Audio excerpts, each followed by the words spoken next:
start to briefly tell us the ways that corruption creeps into TASMAC liquor sale? What would be the angles of corruption that you were able to decipher through your research? Okay, there are various steps in this. The first one, of course, is the fact that there is when you look at the manufacturers themselves, a lot of it is very clearly Binami transactions. These are people who are in power or close to power, their friends, their relatives. These are the people who are directors, shareholders, majority shareholders of the companies who are supplying to TASMAC. Number two comes to the purchasing committee. There is a lot of corruption that does take place in the purchasing committee where there is of course no evidence for all of this, but this is what insiders within the purchasing committee have told me, which is that a lot of dealing does go on in terms of how much money would be paid as a bribe for per case. Now case is I think 28 bottles. So per case of a particular brand, it's less for beer and more for the hard liquor, and it varies between 25 rupees to 50 rupees. So in fact there's like an unofficial auction of sorts that goes on, where the higher the bid, the corruption bid, the more their stocks get pushed through TASMAC. So that is the second level. Third level comes to the depot.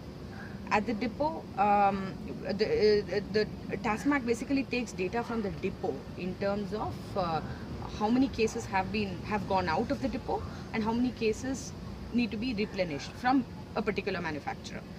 Now that is a very flawed kind of way of looking at stocks, because the depots do not reflect the actual sales at the retail level.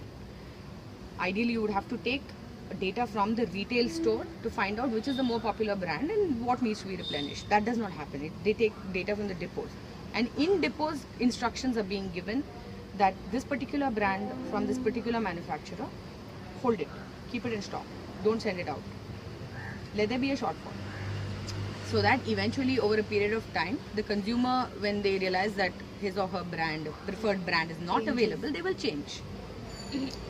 So that is at the level of the depot.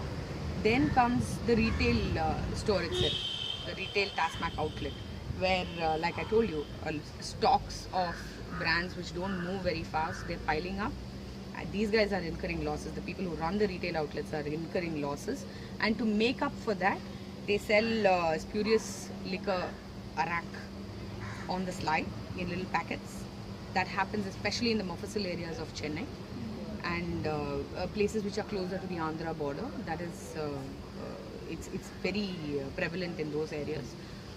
They make money. Those are of course completely off the books. They make money out of that on the side. Apart from that, per cutting, as they call it, one glass of one large peg of, say, whiskey or brandy or whatever it is. For each cutting, they charge 10 rupees extra. And the consumer, frequent fights do break out in TASMAC between the consumer and the store, but at the end of the day, the consumer just ends up paying